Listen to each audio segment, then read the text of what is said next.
এখানে একজন প্রশ্ন করেছেন যে মেয়েদের ঈদের নামাজ জামাত করে পড়া যাবে কিনা। মহিলাদের জন্য জামাতে নামাজ আদায় করা, শুনেন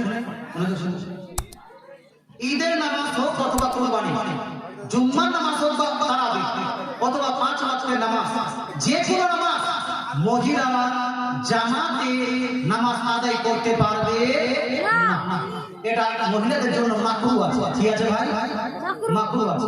মহিলারা যদি জামাতে আদায় করে এটা মহিলাদের জন্য শোভনীয় হবে না। আমি একটা হাদিস শোনাইবা, এই হাদিসটি ফাতুহুল বারীর মধ্যে হাসান সনদে বর্ণিত হয়েছে।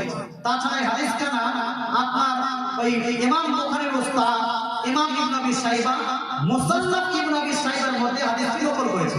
হাদিসটি নকল করেছে একজন সাহাবিয়া, মহিলা সাহাবী নবীজির কাছে উপস্থিত হলেন, যার নাম হলো উম্মে হুমাইন। উম্মে হুমাইন নবীজির কাছে উপস্থিত হয়ে বলেন, ইয়া রাসূলুল্লাহ ইয়া হাবিবাল্লাহ।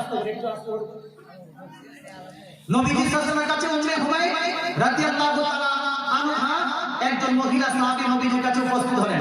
উপস্থিত হওয়ার পরে নবীজিকে জিজ্ঞেস করে, ইয়া রাসূলুল্লাহ ইয়ামনাউনা আসওয়াজুনা আন মুসাল্লিয়া মা'কা ওয়া নুহিব্বু সালাতা মা'কা। ইয়া রাসূলুল্লাহ আমাদের স্বামীগণ আপনার পিছনে জামাতের সহিত নামাজ পড়তে আমাদেরকে নিষেধ করছে। আমাদের স্বামীগণ আপনার পিছনে জামাতের সহিত নামাজ পড়তে আমাদেরকে নিষেধ করছে। ওয়া নুহিব্বু সালাতা মা'কা, কিন্তু ইয়া রাসূলুল্লাহ আমরা আপনার পিছনে জামাতের সহিত নামাজ পড়তে চাই। নবীজি বললেন যে শোনো, সালাতুকুন্না ফি বুয়ুতিকুন্না আফসালু মিন সালাতিকুন্না ফি হুজরাতিকুন্না ওয়া সালাতুকুন্না ফি হুজরাতিকুন্না আফসালু মিন সালাতিকুন্না ফিল জামাআতি। নবীজি বলছেন তোমাদের নামাজ বাড়ির ভিতরে নামাজ পড়া, বিশেষ রুমে নামাজ পড়া, নির্দিষ্ট রুমে নামাজ পড়া, নির্দিষ্ট ঘরে নামাজ পড়া ও নির্দিষ্ট বাড়ির অন্যান্য জায়গায় নামাজ পড়া অপেক্ষা উত্তম। অর্থাৎ বাড়ির যারা আঙ্গিনা আছে, বাড়ির বারান্দা থাকে না, আঙ্গিনা থাকে, বারান্দা থাকে, পার্সোনাল ঘর থাকে। নবী বলছেন পার্সোনাল ঘরে, মহিলাদের জন্য পার্সোনাল ঘরে নামাজ পড়া অন্যান্য ঘরে বারান্দায় নামাজ পড়া অপেক্ষা বেশি নাকি বেশি উত্তম। আর নবী আগে বলছেন ওয়া সালাতুকুন্না ফি হুজরাতিকুন্না আফসালু মিন সালাতিকুন্না ফিল জামাআতি।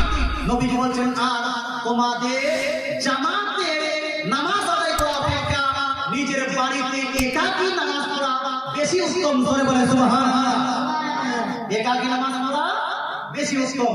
আচ্ছা, পুরুষরা মসজিদে গিয়ে জামাতের সহিত কেউ যদি নামাজ পড়ে, একজন পুরুষ যদি মহিলা আপনার মসজিদে গিয়ে জামাতের সহিত নামাজ আদায় করে তার 27 গুণ বেশি হয়। কত গুণ বেশি? 27 গুণ বেশি পাবে।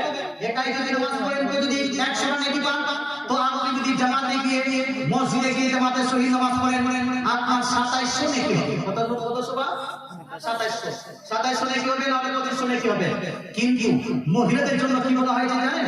ইমাম জালালউদ্দিন সুয়ুতী রাদিয়াল্লাহু তাআলা আনহু হাদিসটি নকল করেছেন। নবীজি বলেছেন কোন মহিলা যদি জামাত পরিত্যাগ করে একাকী নামাজ পড়ে, জামাত ছেড়ে একাকী নামাজ পড়ার কারণে একে 27 গুণ বেশি নেকি দেওয়া হবে। এখন ভাবুন, পুরুষ এবং মহিলা দুইজনেই অপোজিট সাইডে আছে। পুরুষরা যদি জামাতে নামাজ পড়ে তাহলে 27 গুণ বেশি নেকি পাবে, আর মহিলারা যদি একাকী নামাজ পড়ে তাহলে 27 গুণ বেশি নেকি পাবে। তাহলে ভাবুন মহিলারা কোথায় নামাজ পড়বে? বা ঈদগাহে না বাড়িতে? এজন্য ঈদগাহে না বাড়িতে? মসজিদে না বাড়িতে? আমার নবী বলছেন জামাত অপেক্ষা মসজিদে নামাজ অপেক্ষা মহিলারা বাড়িতে পড়লে বেশি নেকি পাবে। একটা দুইটা নয়, বহু হাদিস আছে এই প্রসঙ্গে। আর আজকে শোনার সময় নাই, আমি শুধু বলতে চাই দুইটা হাদিস থেকে বুঝতে পারলেন একজন মহিলা সবথেকে উত্তম নামাজের জায়গা কোনটা, সবথেকে উত্তম আপনার সাজদা করার জায়গা কোনটা, এই প্রসঙ্গে আমার নবী বলছেন। এটা মুসনাদে আহমদের মধ্যে হাদিস নাম্বার 26,570 এর মধ্যে লিপিবদ্ধ আছে। নবীজি বলছেন খায়রুল মাসাজিদিন নিসা কানু বুয়ুতিহিন্না, একজন মহিলা সবথেকে উত্তম সাজদার জায়গা, নামাজের জায়গা হলো তার নিজের বাড়ির ঘরের কোণা। ধরে বলে সুবহানাল্লাহ, বাড়ির ঘরে কোণা সবথেকে উত্তম নামাজের জায়গা। নেকির নামাজের জায়গা। নবী বলে দিয়েছেন মহিলারা বাড়ির কোনায় পড়বে, বাড়ির ভিতরে পড়বে, অন্দর মহলে পড়বে, পার্সোনাল রুমে পড়লে বেশি নেকি পাবে। এই জন্য মহিলাদের জন্য জামাত যেহেতু নাই, তাই মহিলাদের জন্য ঈদের নামাজ মাফ করে দেওয়া হয়েছে, কুরবানির নামাজ মহিলাদের জন্য মাফ করে দেওয়া হয়েছে, জুম্মার নামাজ মহিলাদের জন্য মাফ করে দেওয়া হয়েছে, জানাজা নামাজ মহিলাদের জন্য মাফ করে দেওয়া হয়েছে। কথা বুঝতে পারছেন না? ঈদের নামাজ জামাত ছাড়া হবে? একা একা ঈদের নামাজ হয় না? হ্যাঁ, কুরবানির নামাজ একা একা হয়? জুম্মার নামাজ একা একা হয় না? না মুসলমান, তো জুম্মার নামাজ মহিলাদের জন্য মাফ, কুরবানির নামাজ মহিলাদের জন্য মাফ, ঈদের নামাজ মহিলাদের জন্য মাফ, আর জানাজার নামাজ মহিলাদের জন্য মাফ।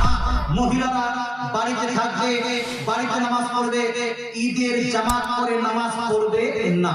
এটাই হলো সঠিক ফতোয়া, এটাই হলো সঠিক মাসলা। এর উপর বহু দলিলাদি আছে।